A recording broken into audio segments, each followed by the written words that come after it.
BRS MLC Kalvakuntla Kavitha మళ్లీ రాజకీయాలలో active అవుతున్నారా? రాష్ట్రంలో కాంగ్రెస్ సర్కారు వైఫల్యాలను ఎండగొట్టేందుకు క్షేత్రస్థాయిలో ప్రణాళికలు రూపొందిస్తున్నారా? వీటన్నిటికీ సమాధానం అవుననే అనిపిస్తుంది.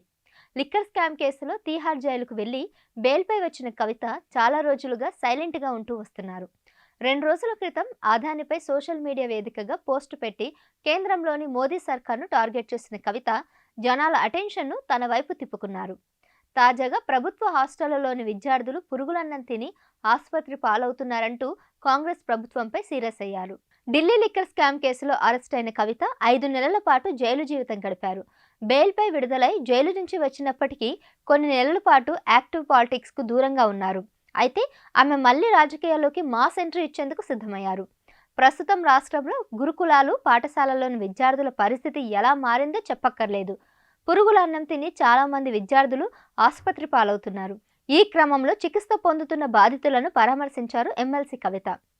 కుమరంభీం, ఆసిఫాబాద్ జిల్లా బాంకిడి గిరిజన బాలికల ఆశ్రమ పాఠశాలలో కలుషిత ఆహారం తిని నిమ్స్లో చికిత్స పొందుతున్న శైలజ అనే విద్యార్థినిని కవిత పరామర్శించారు. రాష్ట్రంలో ప్రభుత్వ పాఠశాలల పరిస్థితులు దారుణంగా ఉన్నాయని, ప్రభుత్వం వెంటనే స్పందించి పాఠశాలల పరిస్థితిపై సమీక్షించాలని రేవంత్ సర్కార్ను డిమాండ్ చేశారు.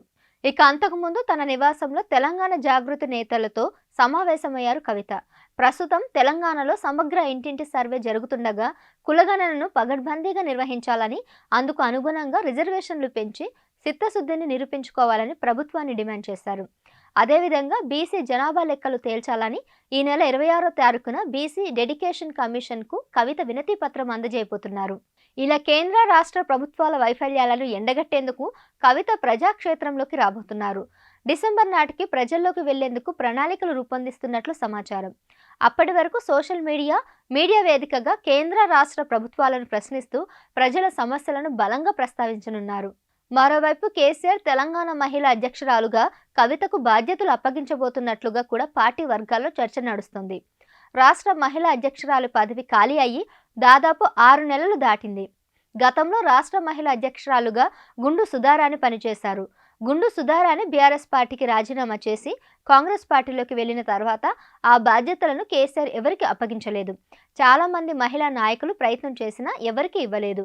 అయితే ఈ పదవి కవితకు అప్పగించి రాజకీయంగా ఆమెను మరింత బలోపేతమయ్యేలా చేస్తారనే టాక్ నడుస్తుంది.